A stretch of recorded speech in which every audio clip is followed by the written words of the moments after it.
हम सब लोग करते हैं। इसी में से घंटे 2 घंटे का समय निकाल करके भगवान का भजन करना है, अपनी इस जीव आत्मा को जगाना। ये बेहोश हो गई तो ये जो सत्संग होता है, जो कल आपको 11 बजे जो सत्संग मिलेगा, उस सत्संग से आपको क्या लाभ होगा। अलग अलग महात्माओं ने अपनी अपनी भाषा में लिखा है। महात्मा कबीर साहब लिखते हैं कि सत्संग की आधी घड़ी तप के वर्ष हजार, फिर भी बराबर है नहीं कहे कबीर विचार। तो और गोस्वामी जी महाराज आपकी धर्म पुस्तक रामायण में लिखते हैं कि बड़े भाग्य पायो सत्संगा, बिना प्रयास होए भव भंगा। बिना प्रयास के ही भव सागर से पार हो जाते, ऐसे सत्संग की महिमा है। तो ये संत महात्मा सतगुरु जिनके दाढ़ी बाल काले हैं, ये आपके महाराजगंज के निकट जेठासी टपरा में आए हुए हैं। तो ये उस सत्संग से आपको बहुत बड़ा लाभ होने वाला है। सत्संग की महिमा संत महात्मा बताते हैं। और ये सत्संग मिलता किसको है? किसको मिलता है? ये उसको मिलता है जिस पर भगवान की बहुत बड़ी दया कृपा होती है।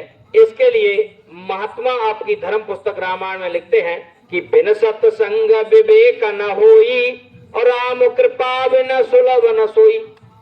बिना भगवान की कृपा के सत्संग नहीं मिलता है। तो इतने भाग्यशाली आप लोग हो, ऐसे संत महात्मा सतगुरु आपके यहाँ आए हैं, तो आप पर भगवान की कृपा हुई है।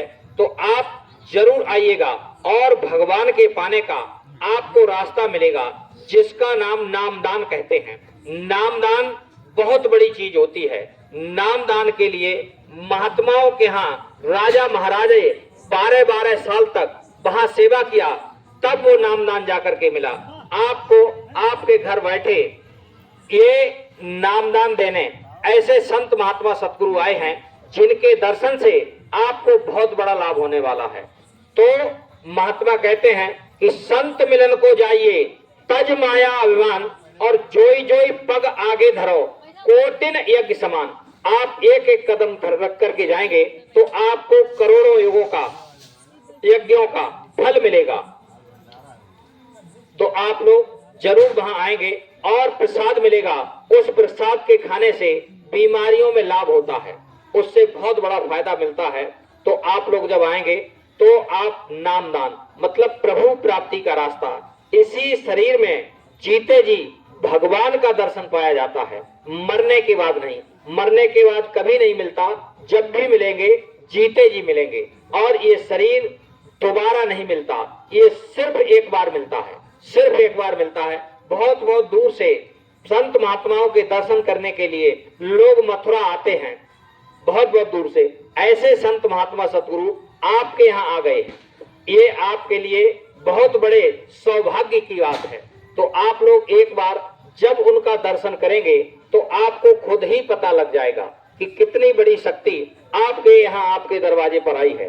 और भगवान के पाने का रास्ता, जो लोग बहुत बहुत दिनों तक यहाँ जंगलों में तपस्या करते थे, तब उनको जाकर के कहीं ये नामदान मिलता था, लेकिन आपके यहाँ आ गए तो आपसे बड़ा सौभाग्यशाली और कोई नहीं। आप बहुत बड़े भाग्यशाली हैं। भक्ति की पहली सीढ़ी यही होती है संत महात्माओं का मिलना, उनका संग करना।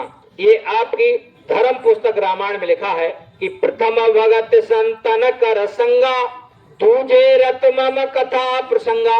सबसे पहली भक्ति यही है कि संत महात्माओं का संग करिए। लेकिन संत महात्मा सबको नहीं मिलते।